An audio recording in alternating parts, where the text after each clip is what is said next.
بسم اللہ الرحمن الرحیم۔ ناظرین، اس ویڈیو کلپ میں آپ کو یہ بتایا جاتا ہے کہ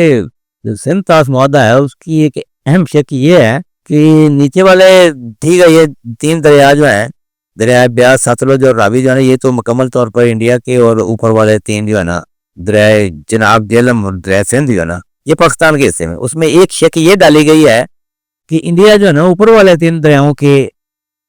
پانی کا رخ نہیں موڑ سکتا، البتہ ہے کہ کوئی لمیٹڈ مقدار کو روک کر بجلی پیدا کر سکتا ہے، یعنی کہ ڈیم وغیرہ اس کے اوپر اس کے کیچمنٹ ایریا میں ڈیم بنا سکتا ہے۔ اب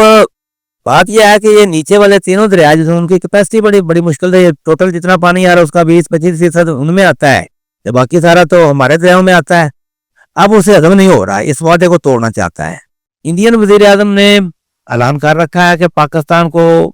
بوند بوند کے لیے ترسا دیں گے، اور پاکستان کے اندر گھس کر مارنے کی پالیسی جو ہے نا انہوں نے بالکل وہ مار رہے ہیں ہمارے پاکستانیوں کو۔ وہ بجلی بنانے کی آڑ میں اس کی پلی لے کر نا کہ ہم یہاں پہ پانی روک سکتے ہیں،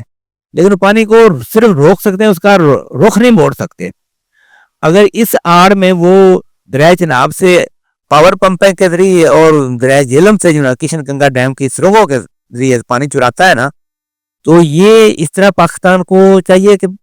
اس کے اوپر بھرپور اس کے اوپر واچ رکھے، اور دنیا کی آنکھوں میں دھول جھونکنے کے لیے جو ہے نا اس کا رخ موڑے بغیر پانی چرا رہا ہے انڈیا۔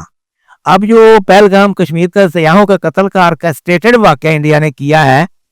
اب اس کی آڑ میں جو ہے نا اصل میں معاہدے سے ہلنا چاہتا ہے۔ ایکچولی یہ پچھلے 10-20 سال سے ہی پانی چوری کر رہے ہیں اور معاہدے سے مکر چکے ہیں۔ اب اس کو نا عملی جمع پہنانے کے لیے، کیونکہ یک طرفہ طور پر تو توڑ نہیں سکتے، اگر یہ یک طرفہ طور پر توڑتے ہیں تو عالمی برادری میں ان کی جگہ ضائع ہوتی ہے۔ اب ان کی کوشش ہے کہ پریشر کریٹ کر کے اب انہوں نے اپنے میڈیا کا جو ہے نا ایسے ان کو چھوڑ دیا ہوا ہے کہ پاکستان کے اوپر حملہ کر دینا، یہ ہے وہ ہے، وہ کچھ بھی نہیں کر سکتے، اتنی ضرورت ان میں نہیں ہے۔ پہلے حملے کر کے دیکھ چکا، 2019 میں بھی دیکھ چکے، اس سے پہلے بھی دیکھ چکے ہیں۔ شکر کریں کہ اتنا بہتر دشمن ہمیں ملا ہوا ہے۔ تو بات یہ ہے کہ پاکستان کی جو کاروباری یا خود غرض قیادت رہی ہے، پپڑ قیادت جو ہے نا، اس میں تو یہ صلاحیتیں نہیں ہے کہ انڈیا کو کاؤنٹر کر سکے۔ یہ ملک عوام نے اپنی طاقت سے بنایا ہے، عوام ہی اس کو بچا سکتی ہے، اس کے مفادات کا تحفظ کر سکتی ہے۔ دیکھیں، اگر یہ اس کو فری ہینڈ دے دیا جاتا ہے نا اور لمحہ پہنے کے لیٹنے کے لیے تیار بیٹھی ہے ہماری قیادت،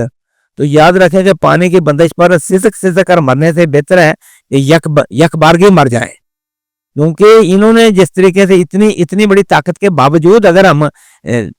لیف کر اس سے کوئی بات کرتے ہیں نا، تو اس میں جو ہے نا ہماری قوم کے جو ہے نا مستقبل کا جو ہے نا اس میں سوال بنتا ہے۔ تو انشاءاللہ اگلی ویڈیو میں یہ بھی بتاؤں گا کہ اگر انڈیا کو اس آڑ میں کھل کھیلنے کا موقع دیا جاتا ہے نا، تو جنوبی پنجاب اور سندھ جو ہے نا یہ تو ویران ہو جائیں گی، اور اس صورتحال کو کیسے نمٹنا ہے اس کے اوپر انشاءاللہ میں تھوڑی سی بات کروں گا۔ لیکن یاد رکھیں کہ ابھی موقع ہے کہ دشمن کو جو ہے اس کی اوقات میں رکھا جائے۔